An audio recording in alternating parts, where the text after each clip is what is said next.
Okay, it's on. Let's just. Okay. All right. So welcome everybody to the October Community Development Committee meeting. So around the table, we do Angela, Taylor, Derek Iverson, and I'm so sorry. It's okay, Rebecca. Rebecca. Okay, and Rebecca's here representing Big Designs? Reno and Design, yeah. Big Reno and Design. And we have Leanne online. She just joined us. Oh, perfect. Good morning, Leanne. Oh. Is Daniel? Oh, okay. Now she's on. Yeah. Good morning, Leanne.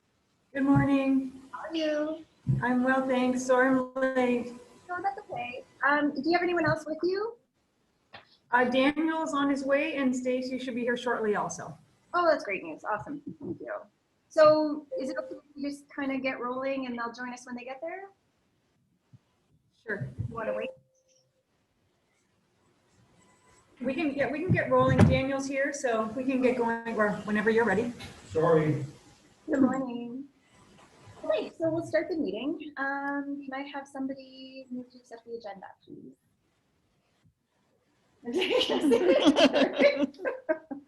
Rebecca, did you want to second that for us? Sure. Okay. Does anybody have any conflicts they would like to declare before we get going? And I don't hear any. Did someone else join in? Or? No, that's an email.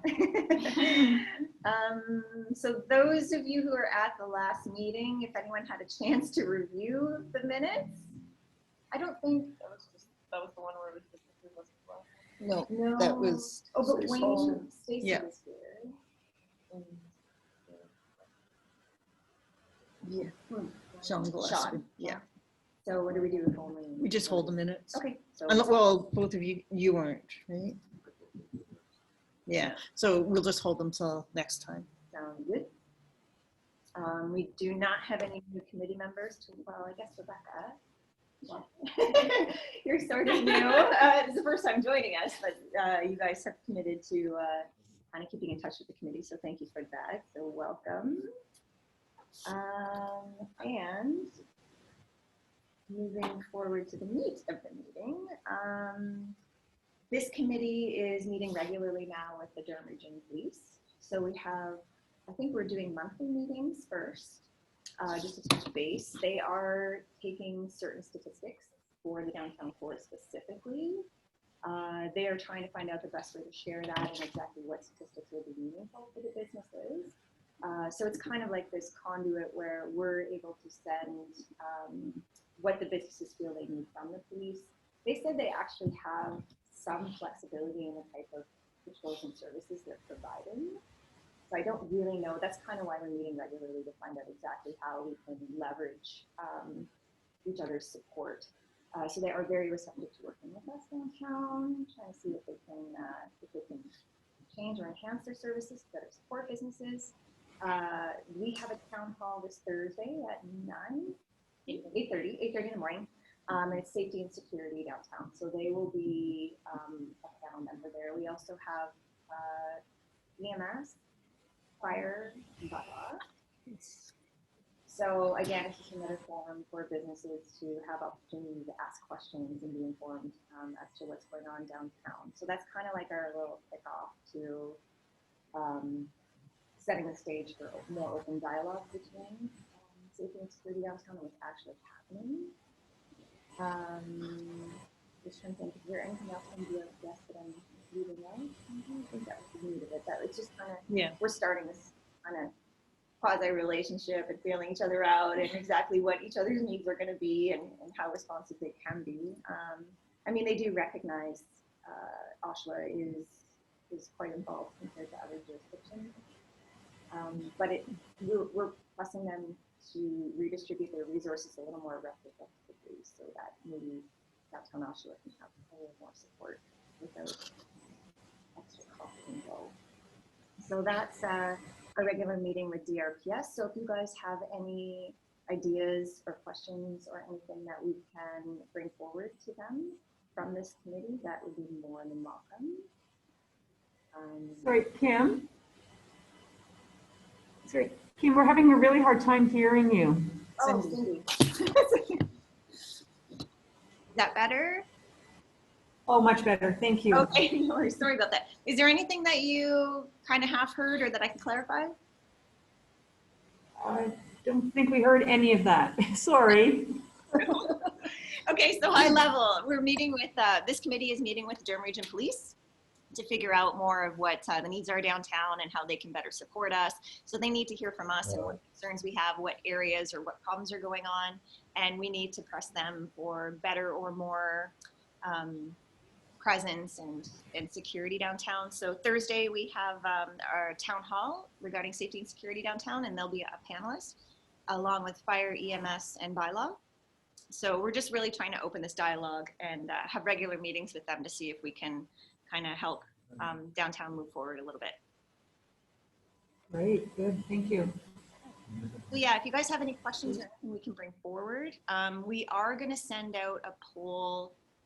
We're doing more mini surveys with the members. So we're sending out a mini survey about safety and security downtown, probably right after the town hall.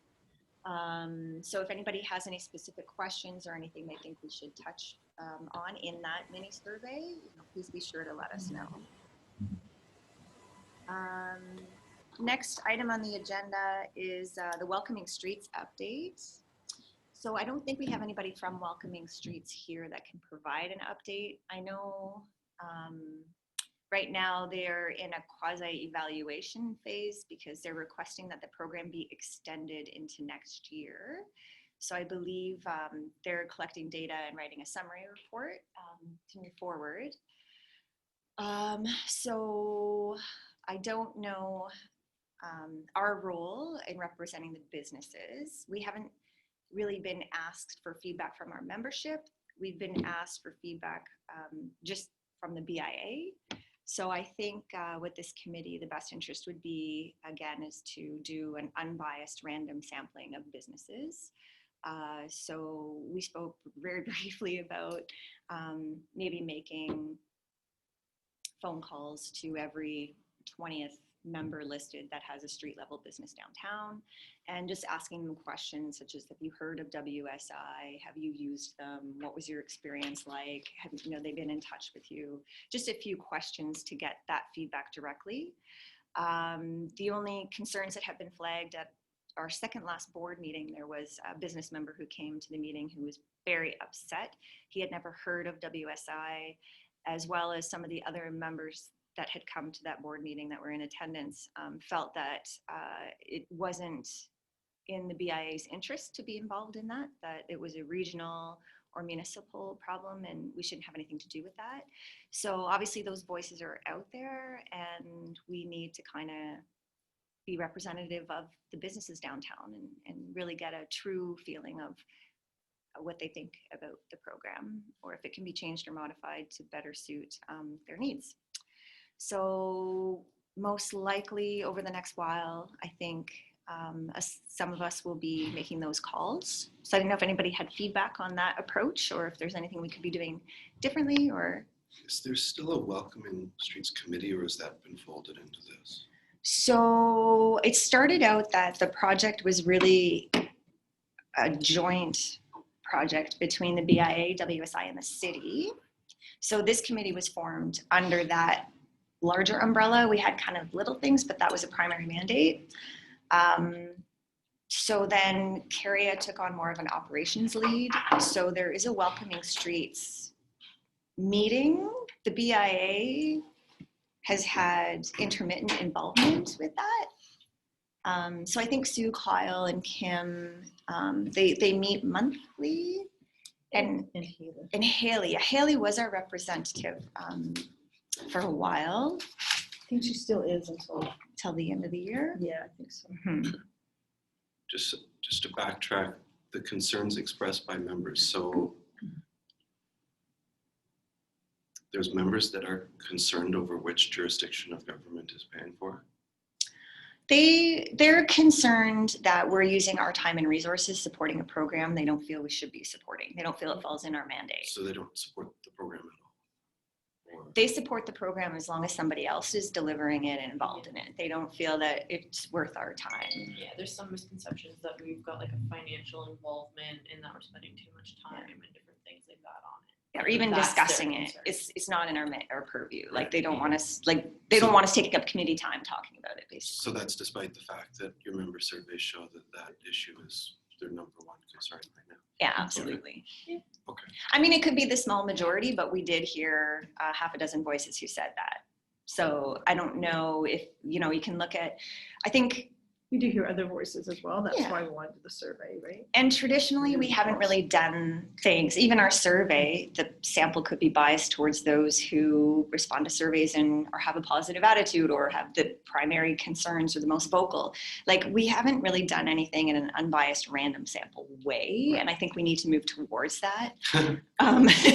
Especially in light of, you know, how you get a few strong voices that really push the envelope. And so I that's kind of why I suggested doing a random sample of businesses and calling them, just because it's great to connect with people who have used WSI and who like them. And then that voice is brought forward, but then we're missing the complete picture. And I just think I'm going to press the BIA moving forward to do things in a more objective way so that when reports come out or when surveys come out, we can say it's an unbiased sample. I'm looking at you. We have to, because I'm sick and tired of people saying, oh, everybody says it's good, or, you know, 15 people said it's awesome. And it's like, nobody's peeling behind that and saying, well, how did you choose those 15 people? Or how many people said it was good? Like, I just really want to try Yes. to raise the bar as to how we're reporting and what To we're get a good reporting. representative sample. Okay. I get it. That'd be hard. I'm just depends on who picks up the phone on a given day and all that stuff. Oh, But, you know, yeah. And that's true, right? But, you know, we know that there's people out there that will give positive reviews, Mhm. right? Like, we're not out to sway things one way or another. To me, we just need to look at things more objectively across the board. Sure. Okay. Yeah. I just was looking for clarification on what the complaint was about it, because there must be some individuals who don't support the idea of it at all, I guess. Mhm. But then it sounds like there's others who are concerned, if I'm understanding right, that the wrong jurisdiction is paying for it. And I just don't know why the BIA would care about that, to be quite direct. Well, it's just because we're the voice of the businesses, right? But if you're putting your voice into the exact same program, just being funded by a different level of government, I just don't know why members would care about that. Well, to me, it's just information sharing. Like even the food survey we did, it upset a few members because why are we doing food surveys and why are we getting involved? But it's just that when we sit at a table, and if people are evaluating food surveys or people want to know the general attitude of the businesses, we have to be able to say X, Y, Z, or some people have these thoughts and some people have those thoughts. So it's just raising awareness to the pulse and the different threads of themes that are going on within the business Okay. community. So if it could be valid, like it's valid to somebody somewhere to know that, hey, it's a great program, but it should be in another jurisdiction. What we do with that information isn't necessarily, I don't think, the BIA's mandate. We're just feeding information to those decision makers so that they're well informed. Okay, no, that's fair. And I mean, that the fair argument is that the region of Durham is supposed to pay for social services anyways, Mm-hmm. but I'm just wondering why there's BIA members who care about that. That's all. If they want to go out and advocate to the region for that, I'm totally fine with that. But if it's Well, if it's finding things if I'm going to be frank, if it's finding things to complain about. No, and I agree. And you know what? And that's valuable feedback for us to feed back to the businesses to say, Just hey, to if you scramble really the don't radar. want this, then you guys need to lobby together or join together and lobby the region on, you know, like it's just information conduit. Like I don't think. But I think you have to be selective about at some point when you're going to decide what to conduit or what to prioritize and emphasize on what information you're passing along. Like that's one of those footnote pieces of information. There are some BIA members who, for whatever reason, care about the jurisdiction that's paying for the program, regardless of what the program looks like or that it exists. Like it's just, it's one of those very small. Oh, it's yeah. kind of tangential to the core issues. I think our big concern should be which BIA members don't think it's effective, which ones think it could be effective with this list of tweets, which ones think it's great. I think that's probably the core information. That For sure. And that will be, but I think, like you said, it's it's not a decision maker, it's an opinion that's out there that I think needs to be shared. No, fair enough. And maybe just before we move on, question-wise, when we do contact businesses to find out about WSI, what specific information about the program do you think would be valuable? And how can we ask the question? Because we want to keep it short. And I know I'm putting you guys on the spot, but just if anything comes to mind about. Do you know what it is? Have you met them? Have you seen them? Have you used them? Yes. Yeah. And how would you rate their services if you did use them? Or what did you expect versus what did you get maybe? Yeah. I'm not sure. Because I guess it depends on everyone's understanding or what they Right. Yeah. know about WS. Like if they thought they were going to sweep in with a van and, snatch bodies or something. It might be a little different to what they were hoping for. Yeah, well, and especially those people who went from using CDN services to Mhm. then having to contact WSI, what kind of gap there was and what they were expecting. Because they are very different. And I liked what you said too about if the services can be changed or improved, modified or improved, or what's a nice way of saying that in an unbiased, like, is there anything they could do to enhance their service? You're the one that writes surveys. You can use them. I'm Yeah, trying. so we can- Okay. you So can as long as we figure it out. cover those main ones, As long as everybody's, we have an idea of what the question is, then I can wordsmith it. okay. Okay. Is there anything else on welcoming streets that needs to be covered or discussed? All right. We have the GAP update. So I think, Daniel, you're a representative for that. Can you let us know what's going on with the GAP committee? I hope so. Just an update on the GAP put out, went to City Council, got World Home or Oshawa Homeless Awareness Week, and it was just a quiet social media getting the word out in a positive way. We are very I see personally the problems, the challenges in the downtown core, especially right now. And I'm watching the gathering of the community, and it's getting larger. And so our goal is to move from what we did over the week, just to bring about awareness, to get into the community and begin to build relationships with the community so that we can begin to bridge the gap, because the community, there's a difference. The GAP community sees the services offered and the services received. There's such an influx of people coming into the community right now that the community is kind of, it's hard to explain. They're just coming in on themselves and gathering in on themselves, but they need to be supported but move forward in a positive way, and that's not happening because the community is got nowhere to go. They have the food that they get at Memorial Park, the beef that started, it's just a story all by itself. The community, the food that they get from the Backdoor Mission United, those are in styrofoams, and very seldom do these people get a chance to sit down. And we've got we're trying to give dignity back, or the people back, the organizations are giving dignity back, or a sense of dignity, and with the showers and the programs that we're opening up.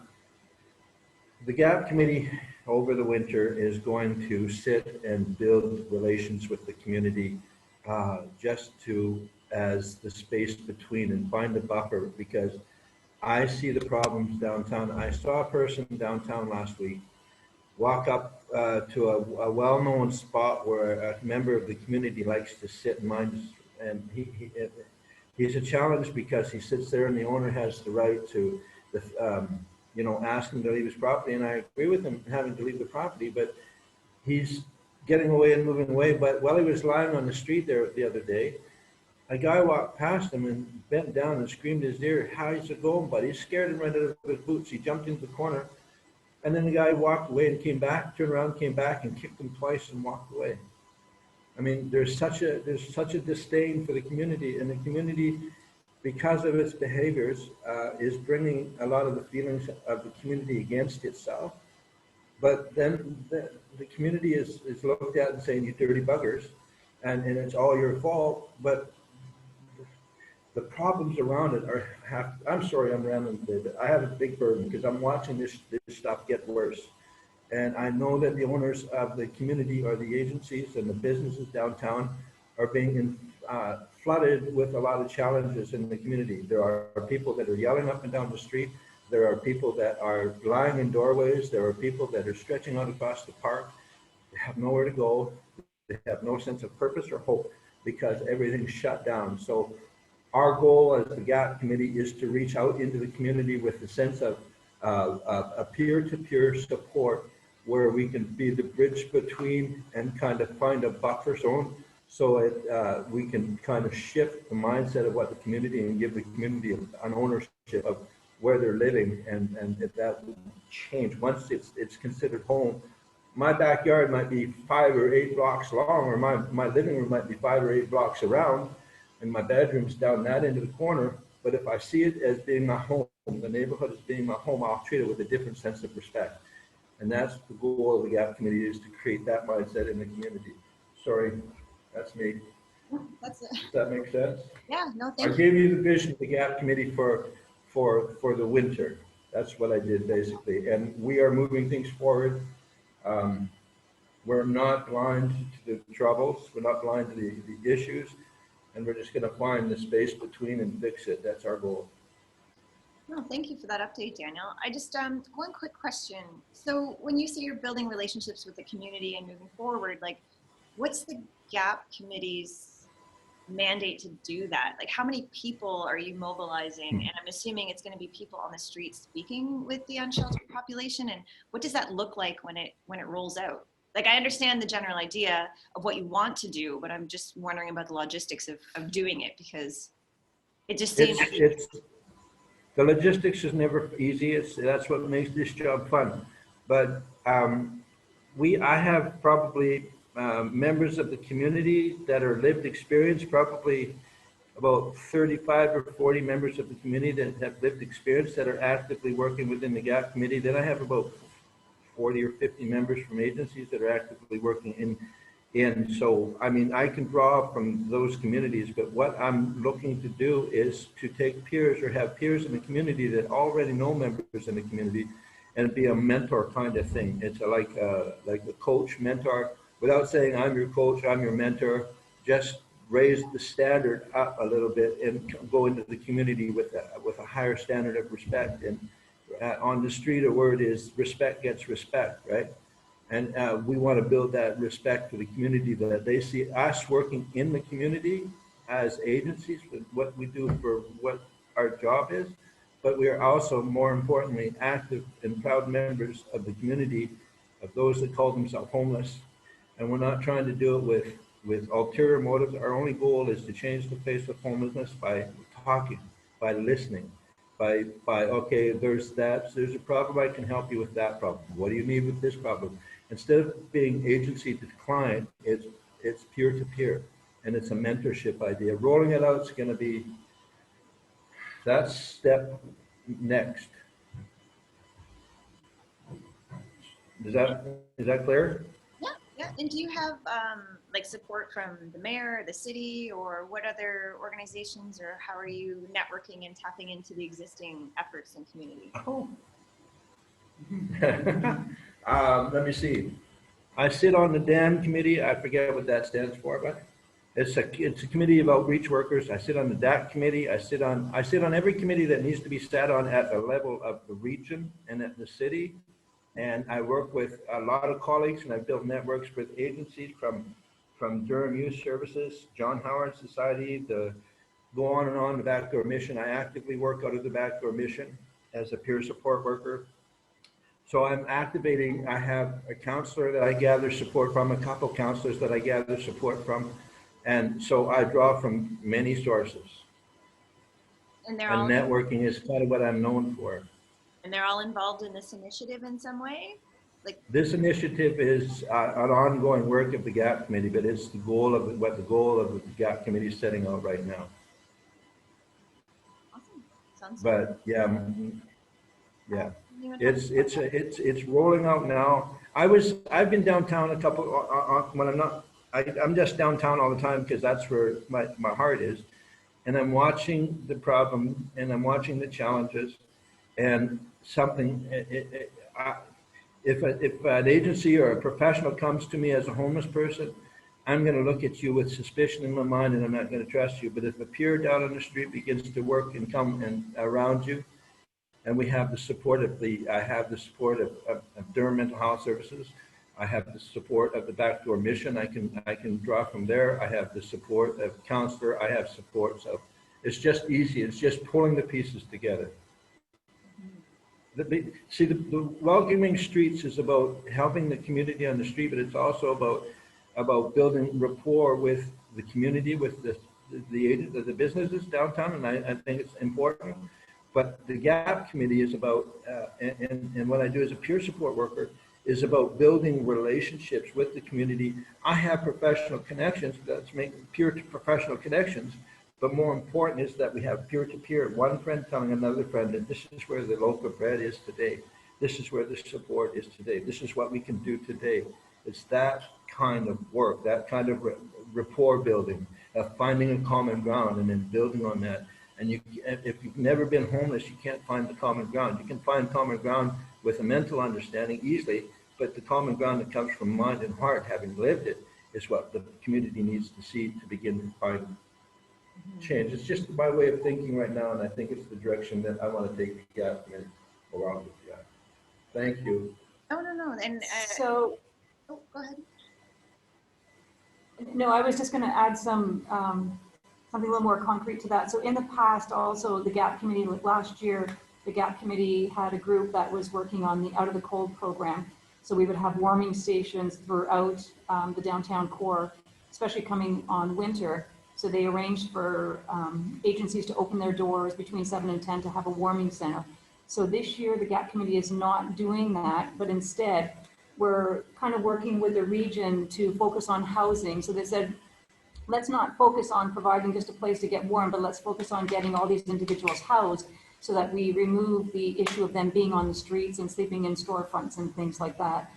And so the region's really pushing to have agencies and groups.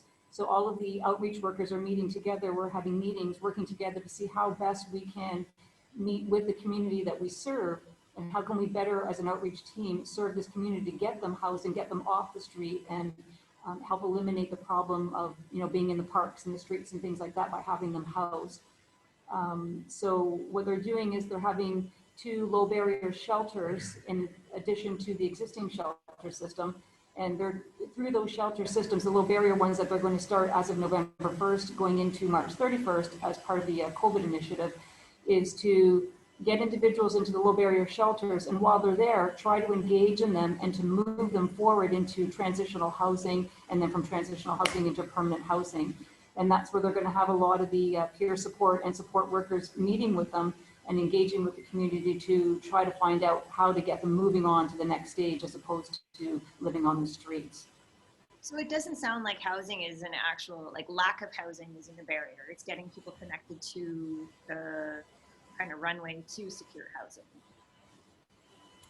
Well, it's a bit of both. I would say, I would say it's a bit of both. In the downtown core, it's a little bit harder to get housing.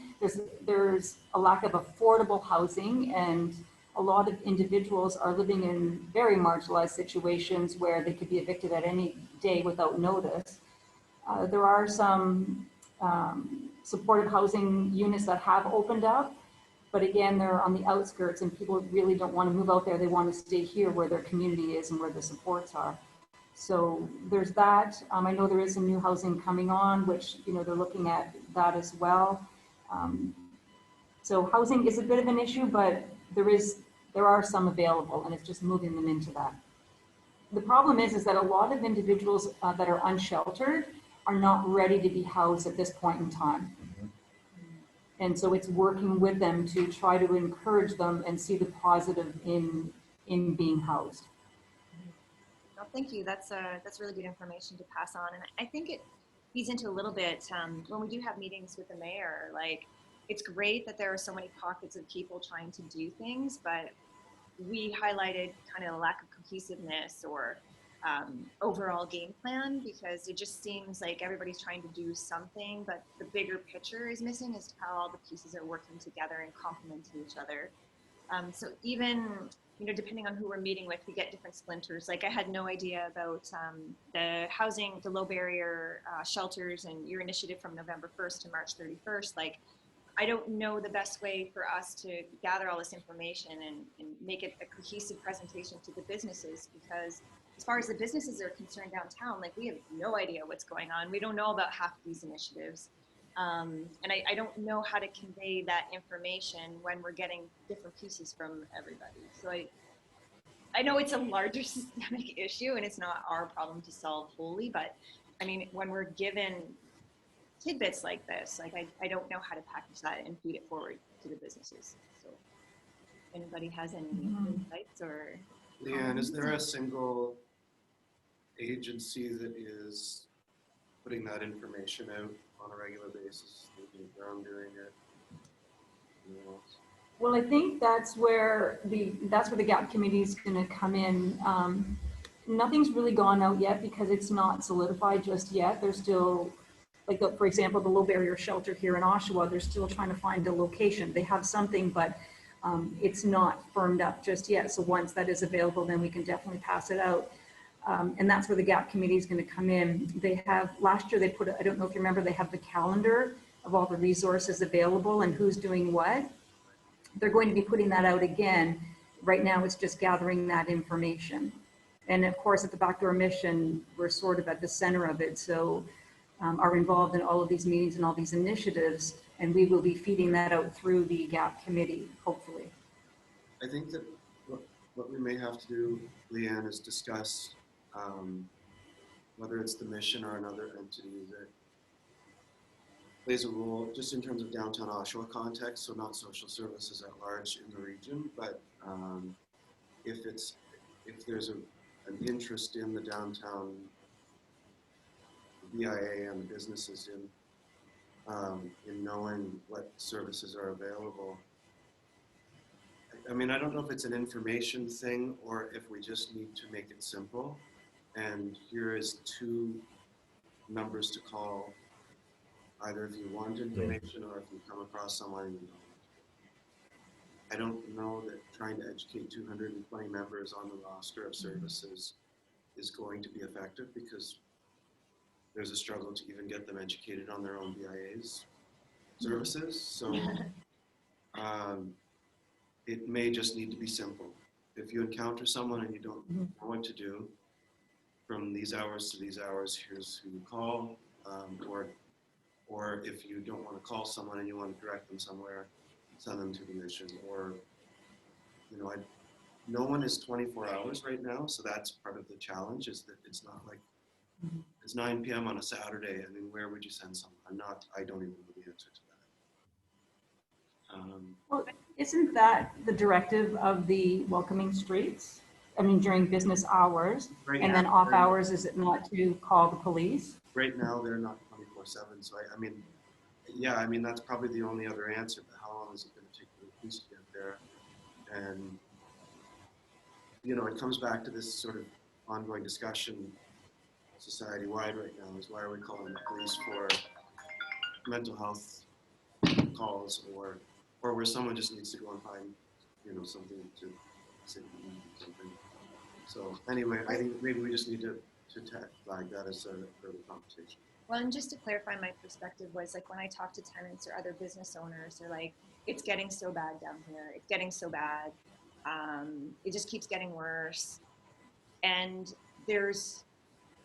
they have no idea of all the programs and services that all the work that is being done. And in part, it's a translation thing, because I think in our communications, we've highlighted that I've heard it a million times. I think I just get it wrong. I think it's the 6 different initiatives that the mayor's done between welcoming streets and On Point and like all of those things. We've communicated that to the members, and it still doesn't really translate to much. But I guess, when people say, oh, it's getting so bad, they don't see the other side of the work that is being done. So I don't know how to get that information out in a succinct way that will be taken up. So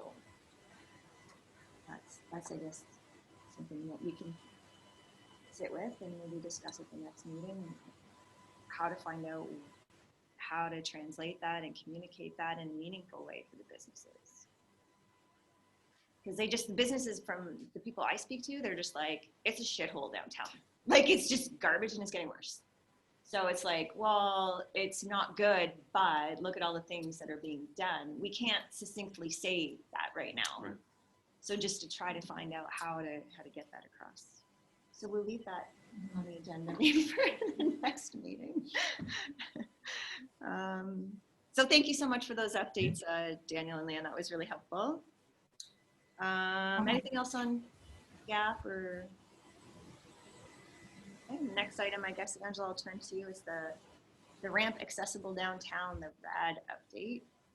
Okay, so we did do a test with the ramp that we have in the office. It is rated for up to a 4-inch incline. We tested it on one that was greater than that. It was like 5 inches or something, with a wheelchair to see if it would work. And it is not. So we will have to find a solution for the anything above 4 inches. 4 inches isn't very big. And no, but the person had an electric wheelchair and could not get up. It was too steep. So it needs. How long is the ramp? It's what, 36 inches? Maybe? What 30? kind is it? Is it the kind It's that metal. they've got, like at Cork and Bean, the one that folds in half? Yes. Yeah. Okay. So Yeah. it would mean that you would need a longer one to Exactly. reduce Like the- we got this one at a really good price, and we needed to test it for. Like it works fine if it's a stroller, right? But it isn't working for the electric wheelchairs. Yeah, which and is it could work, like you said, on a smaller incline. What it was is the little lip at the base of the So where it touched- yeah, where it touches the ground. It wasn't. I guess She it was just too couldn't, big. yeah, she just couldn't get yeah. up. So, which is fine. That was the purpose of the test, Yeah, was to good determine feedback. whether or not this would be okay for anything greater than the 4 inches. It's not. So now we have to go back and look to see if that company has ones for greater than 4 inches, and see what the cost is. But we're hoping, well, I'm hoping by the end of this month to at least order the ones for the 4-inch incline, because I think there's at least 10 businesses that we could easily accommodate with that. We do have the grants, so we need to sort of get on this.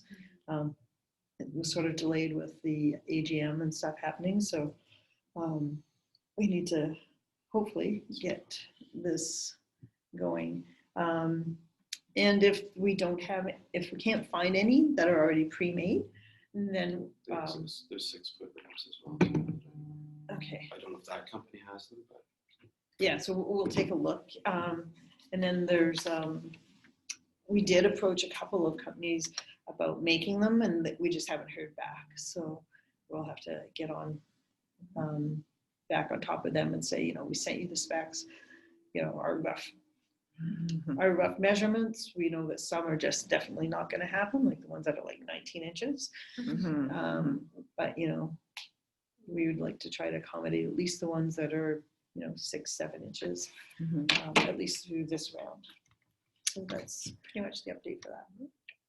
Awesome. Any questions or comments on the RAD project? are you seeking a particular ramp ratio? 12:1 is usually the preferred accessible design ratio. but It depends. to do that for 5-inch rise, you need a 60-inch. Like you need a 5-foot ramp. Yeah, we'll have to check and see, because it varies too, whether it's portable versus permanent. Yeah, so it doesn't have to be to code if it's not permanent. Yeah. And the purpose of this is just to be put out there and then brought back in. So we will be having stickers made so that any business that has one will have a sticker in the window. How will someone in a wheelchair let them know that they want to get in? Bang on the window. No idea. Good call. We haven't sorted that out yet. Bang on the window, call, text. Yeah, it might be that Potentially they call. put, like a customized sticker with each phone Phone number in number. the window. Put a doorbell. Yeah, I've we done could. that before. we can look into that because that would be, can be part of the program. Because there are the doorbells like what Core 21 has, right? Mhm. So maybe we'll ask at locations. Good points. Okay, so that's it for the red. New business. There's one thing that's come forward, and that is regarding Canadian Protection Services downtown. CDN. CDN? Yeah. They're not Canadian Protection Services. CDN. CDN. Yes, a lot of people call So CDN downtown, they've approached the BIA, wondering if we'd be interested as a collective in contracting their services. So again, it's a bit of an interesting issue. So one of the things I think we need to do is, again, taking an unbiased opinion of the membership. We don't really know. We've heard some people really like them and they miss them now that they're gone. We've heard from some members that they weren't comfortable contacting them. They would prefer to go with WSI because it seemed a little less threatening. So we really have no idea how many people feel a certain way about them. So again, we have our safety and security town hall this week, so it's really timely for a number of reasons. And I think we will be, again, doing a poll of our membership to find out how they feel about contracting CDN. I don't think we have it in our budgets.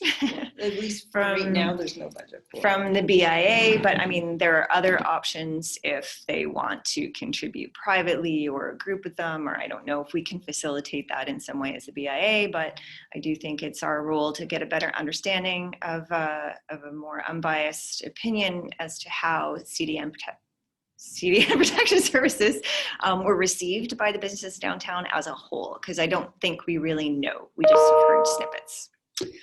So I don't know if anyone has any thoughts they want to share on approaching that, or if there are any warning signs. That's for the businesses to decide. I'm not in a position to. Or if there's anything that we should be informed of or careful about asking, or it's a bit of a controversial topic, so I don't know if there's any way we can navigate it in an effective, savvy way. If anyone has any feedback on that, that'd be. Does the BIA have a purchasing policy on above a certain amount having to go to tender? Yes. Yeah. So you just might want to make sure that. Yeah. But anything over 1,000. and it wouldn't be in our budget, I don't think, to support them. No, we don't have the Anyway. budget, at least not for the rest of this year. That's for sure. So I envision we would be doing it even to give feedback to the mayor on the initiative, because I don't think has any kind of outcomes based on the services that he supported, as well as to give businesses an opportunity, if there's an overwhelming response that they want them back, to say, well, the BIA can't afford it, but we could potentially help coordinate the businesses who are interested and be a conduit in that regard. That's kind of what I'm thinking, but I don't know if I'm off track or if anyone has any. Rebecca, you're quiet. I'm not a subject matter expert on any of this. That's okay. I will take it. I will just take it. Okay. Fair enough. Okay, so there's no other comments on. Yeah, Hold on go to ahead. that. Yeah. Oh, go I ahead. have something else. Mhm.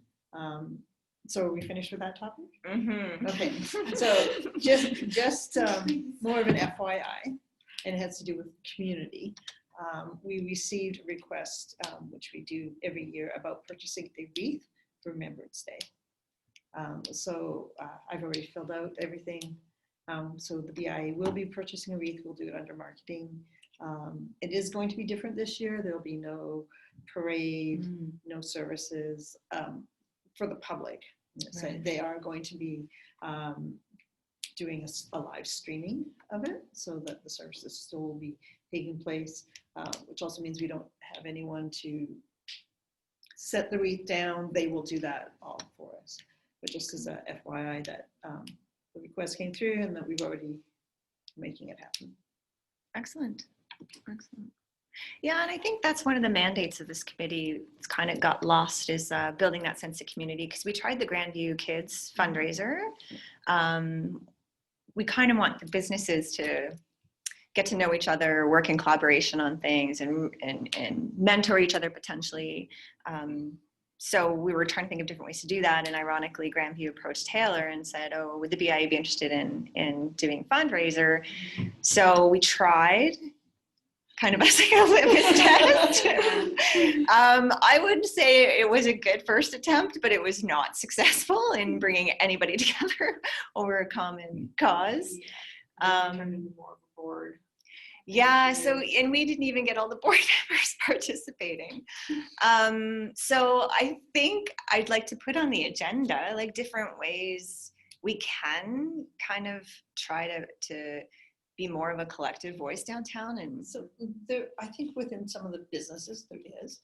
So just to give you an example for something that's going to be happening at the end of this month, Global Therapeutic has approached a couple of the businesses and is going to be doing an indoor Halloween event for kids. So I know that the Bargain Shop donated something.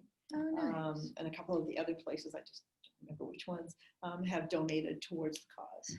okay, so as the BIA, how can we help promote that, support them, and advertise it? And maybe that'll be, I think we should consider getting, even though we can't like fund it, or even if we're not organizing it, we can totally back it. And Yeah, but letting people know that they can donate, like I have more stuff in my office. This obnoxious phone that I took up there. But you know, just if they're doing initiatives like that, whether we do it personally or if the BIA has things that could help, then we can, you know, do that. And definitely like social media and stuff like that. yeah, that's what I was thinking too. That's easy for us to promote them on social media and whatnot. Yeah. But I think I almost want that as a standing item too, to find out how, as a collective, community building. So if everyone can kind of sit with that, and if you have ideas, or I see the wheels turning. Go ahead. I think it raises a question that I had when I was on my way here. You know, in organizational change management, how many messages can you have moving around at one time? And I think that that's one of the things that the BIA sometimes has struggled with, is trying to grab onto too many things. They're all very, very relevant. I mean, I'm sure any of us could think of a list off the top of our head of 50 things we would love to see happen downtown, and not just events. Like events is a whole other list, just things that can be done to, you know, when we talk about the unsheltered, we talked about, you know, green initiatives, accessibility initiatives, et cetera, et cetera. And I think that that's something that the BIA is definitely going to have to look at, is what do we have the capacity for this year or for the next 3 months? And instead of scattering it really thin, pick a few things and hammer them repeatedly and really hard. Yeah.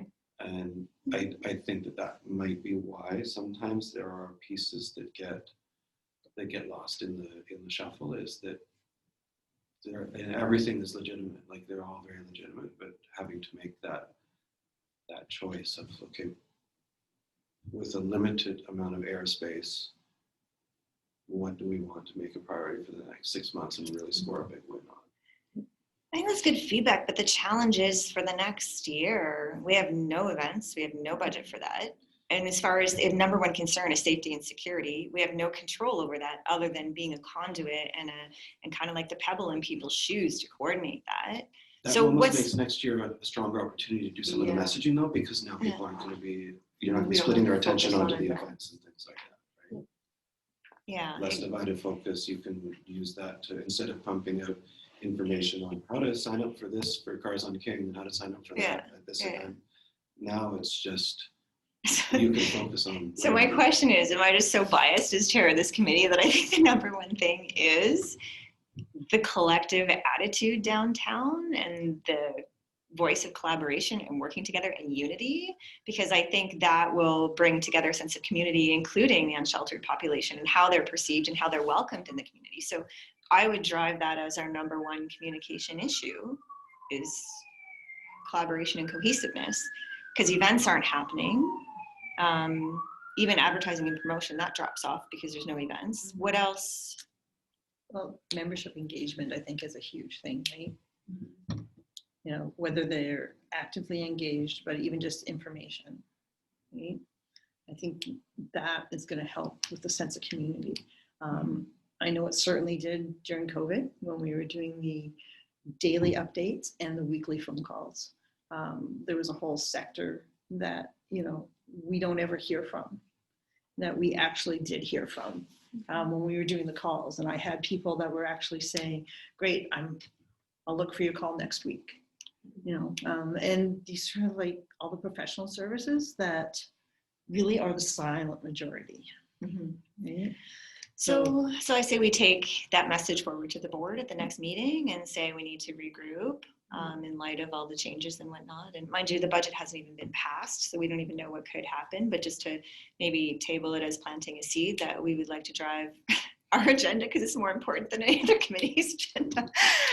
But to really emphasize a sense of community downtown and building stronger networks. But I think our budget reflects that too, right?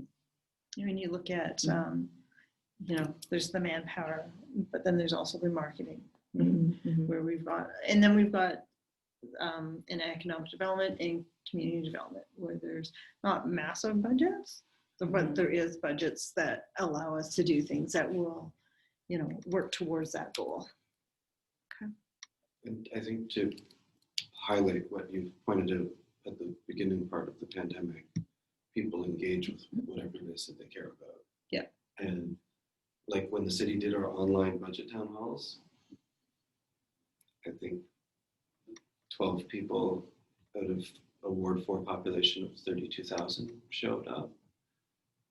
Because people don't, that just doesn't engage people. Budgets are dry and or they don't understand how it fits in. On the other hand, when people think that we're shutting down animal services, which was never the case to begin with, hundreds of people show up at council meetings, thousands of people sign petitions. There's people out there with placards in full furry costumes out on the street. And I'm like, welcome to the political domain where I've been all this time, but people engage with what they care about, right? So I think you also need to, there are things that I wish they would engage with all across, and not just BIA, everywhere. But you have to, sometimes you have to base that on what people, and they are saying that they care about the unsheltered population issue. I was going to say it's an anomaly because how many people registered for Thursday? Safety and security is the #1 issue identified across the board. And how many people registered? Only 13 so far. 13. Yeah, we So do have a there's- second wave of like promotional stuff going out. So even there's a huge When is the disjuncture between what they want and what they're willing to. when is the Kim? When is the town hall meeting? We weren't aware of it, and we're just asking what the time and location or how to get online. Yeah, go ahead. It's Thursday at 8:30 a.m. We sent it out last week with the registration link. It's also on Facebook, Instagram. We've got another email going out today as well with the registration link again.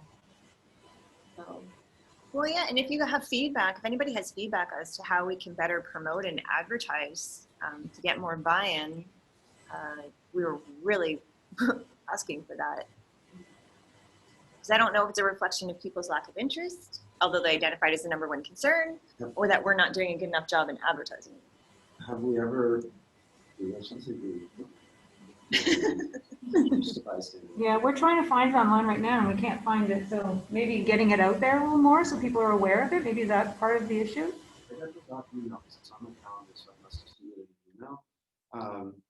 Have you ever, I mean, I think this even comes even to committee meetings as a question, like, are we just assuming a particular time of day is the best time of day for people to see if that's the best time?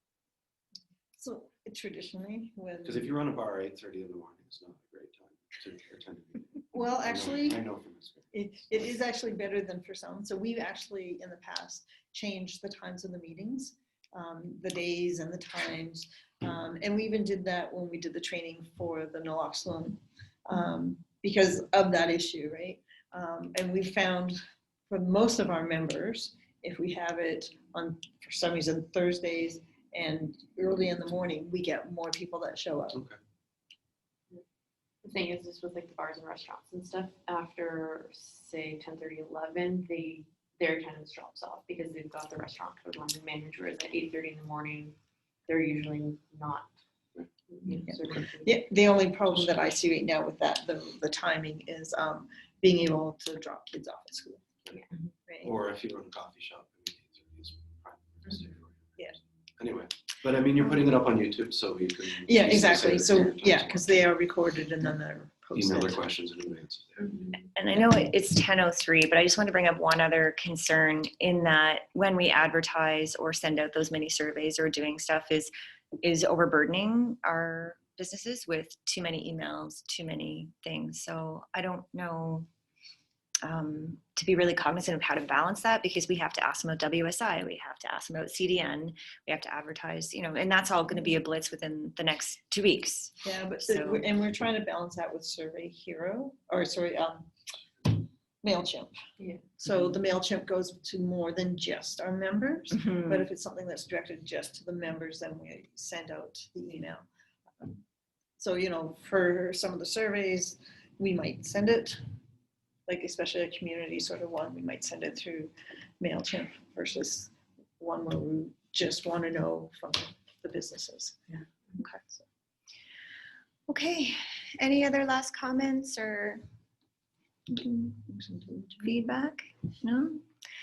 All right, well, thank you so much, everybody, for your participation in brainstorming and information sharing today. Can I have a motion to adjourn? Sure. And It's gonna look like I did a lot of work. on this. can I have a seconder, please? Rebecca, thank you. Awesome. Thank you so much, everybody. Have a great day, and we will see you in a month. Okay, thank you, everyone. Yeah. Bye.